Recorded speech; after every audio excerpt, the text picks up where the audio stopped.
দাগগুলি টেনে দিলেন। এই দাগগুলি হচ্ছে কত ভ্রষ্ট ক্ষতিকারক। ফলে এই পথ দিয়ে যারা জীবন চালাবে তাদের গন্তব্যস্থল হবে যেন জাহান্নাম। নবীজি এটা বুঝাবেন আপনাদেরকে। আমি এবার এক্সাম্পল দিয়ে বুঝাই। এইটা হলো একটা রাস্তা, অথবা আপনাদের 34 নম্বর জাতীয় সড়ক, এটা রাস্তা। এই রাস্তা দিয়ে 28 টাকা হোক আর 24 টাকার একটা গাড়ি হোক, গাড়িটাকে ধরে উল্টায় দেয়। চাকাগুলি উপর দিকে হয়ে গেল, বডিটা দেখা যায় কিছু দিকে হয়ে গেছে, ইঞ্জিনটাও উপর দিকে হয়ে গেছে। গোটা পৃথিবীর সমস্ত ড্রাইভার গুলিকে একত্রিত করুন, আর একত্রিত করে ড্রাইভার গুলিকে বলুন এই উল্টা গাড়িটা একটু চালাইয়া দেখা দাও, চালাতে কি পারবে? কথা বলতে পারবে? পারবে না তো? আল্লাহ সুবহানাহু ওয়া তাআলা বলেন এমনি করে কামতের মাঠে আমি আল্লাহ কি করব? যারা হলো পাপাচার, গুনাহগার, পাপিষ্টি, যারা নবীর উল্টা চলেছে, কোরআনের উল্টা চলেছে, ইসলামের উল্টা চলেছে, এই নর আর নারীগুলিকে যেন আমি আল্লাহ উল্টায় দেব। তার মানে তাদের পাটা উপর দিকে করে দেব, মুখমণ্ডলের উপরে ভর দিয়ে যেন দাঁড় করায় দেব। শুধু দাঁড় করায় দেব না, আমি আল্লাহ ওই অবস্থায় তারাকে হাঁটাইয়া চালাইয়া জাহান্নামের মধ্যে নিক্ষেপ করে দেব। উম্মাহাতুল মুমিনিন আয়েশা সিদ্দিকা রাদিয়াল্লাহু তাআলা আনহা নবীজির কাছে বসে আছেন, পেয়েছে একেবারে উপস্থিত। আয়েশা বলছেন ইয়া রাসূলুল্লাহ, ইয়া হাবিবাল্লাহ, নবীজি আপনাকে সালাম না দিয়ে থাকতে পারেন না। সালামু আলাইকা ইয়া রাসূলুল্লাহ। আপনারা নবীকে সালাম দেন? নবীকে সালাম দেন? হায় হায় হায়। নবীকে সালাম না দিয়ে একটাও দিন গত করতে পারা যায় না। নবীকে সালাম দেওয়ার লাগবেই, এটাই হবে সালাম। আপনি তাছাড়া রাত গত করতে পারবেন না, দিন গত করতে পারবেন না। একজন মুমিন, একজন মুসলিম, একজন মুসলিমা, একজন মুত্তাকিন, একজন মুত্তাকিনা, এরা যেন দিন রাত গত করতে পারবে না। যেমন আপনাদেরকে বুঝাতে গেলে অনেক লম্বা হয়ে যাবে সংক্ষিপ্ত আলোচনা। আপনি যেন তাসাউদে বসেছেন আর বলছেন কি আত্তাহিয়াতু লিল্লাহি ওয়াস-সালাওয়াতু ওয়াত-তাইয়্যিবাতু আসসালামু আলাইকা আইয়ুহান নবী। এই শব্দগুলি বুখারী শরীফের মধ্যে এসেছে। আপনারা বললেন না আসসালামু আলাইকা আইয়ুহান নবী? বললেন না? বললেন না? এত বড় মাথা পড়াচ্ছেন আর আপনারা চিন্তাই করে গেছেন কেন বেদাত হয়ে যাবে না।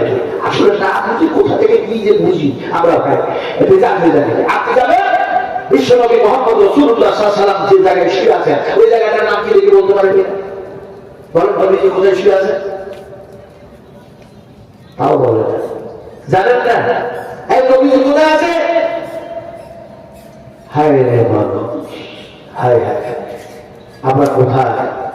গোটা মুর্শিদাবাদকে দেখে ভয় পাচ্ছে কেটলিওয়ালা। মুর্শিদাবাদের মানুষকে 1 নম্বর লিস্টে রেখেছে, 1 নম্বর লিস্টে। মুর্শিদাবাদে 80% মুসলিম বাসকামী। এমন একটি যেন জেলা, এমন একটি জেলা, এই মুর্শিদাবাদকে কেন্দ্র করে সারা বিশ্ব তোলপাড়, সারা বিশ্ব তোলপাড়। এই মুর্শিদাবাদের এক সময় 5-5 তরুণ, 5-5 যুবককে গুলি দিয়ে যেন ছিদ্র করে তাকে শেষ করে দেওয়া হল। একটা সময় ভিআইপি লোকগুলিকে সম্মান করতে গেল ইউরোপে, আমেরিকা, জাপান থেকে যারা এসেছিল তারাকে দিল সিকিউরিটি গার্ড। আর এই যেন মুর্শিদাবাদের 5 জন যুবক তারা কাজ করতে গিয়েছিল, অথচ রেলের পাশ দিয়ে হাঁটতে চলতে গিয়ে টিকিটের পয়সা ছিল না বলে তারাকে গুলির সামনে পড়ে তারাকে যেন শেষ হয়ে যেতে হলো। যেদিন তাদের ডেড বডিগুলি আসতেছিল সেই দিন আমি নিউ টাউনে বক্তব্য রাখতেছিলাম। ফেরাদ হাকিম আর মমতাজি এয়ারপোর্টে দাঁড়িয়ে দাঁড়িয়ে অপেক্ষা করতেছিল। রাত্রি সর্বপ্রথম যে আপনার ফ্লাইটটাতে ডেড বডি আসলো সেটাতে ছিল 2টা।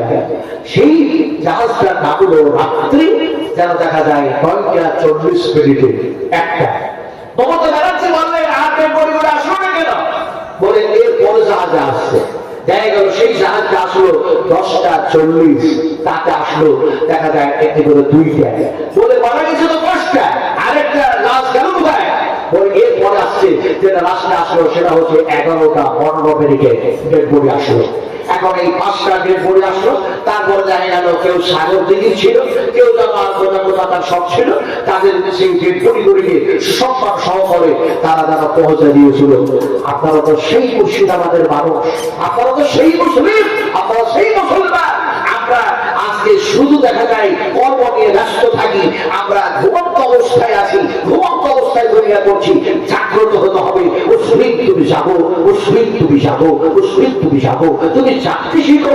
কারণ তোমার উপরে যে অত্যাচার অনাচার, তোমার উপরে যে স্টিম চলছে, চালাবার ব্যবস্থা করছে গভর্নমেন্ট, এই জন্য তোমাদেরকে জানতে হবে কোরআনের আলোতে, তাওহীদের আলোতে, ইসলামের আলোতে। শক্তি ক্ষেত্র মাঝে হরিয়ায় শক্তি পেল মাঝে। জেনে রাখো পরিবার বহুদিন পূর্বে বলিয়া গিয়েছে, মানুষ যেদিন তুমি এসেছিলে ভাবে, তুমি মাত্র কেঁদেছিলে হেসেছিল সবে, এমন জীবন তুমি করবে গঠন করিলে হাসিলে তুমি কাঁদিলে ভ্রমণ। নারুতু জগতম নারুতু জগতম জগমে आओ जग हंसोगे तुम रोए ऐसा करना कर चलोगे तुम हंसोगे जग रोए। আমার আখলাক, আমার চরিত্র, আমার কৃষ্টি, আমার কালচার, আমার আদর্শ সবকিছু হবে কোরআনের আলোতে।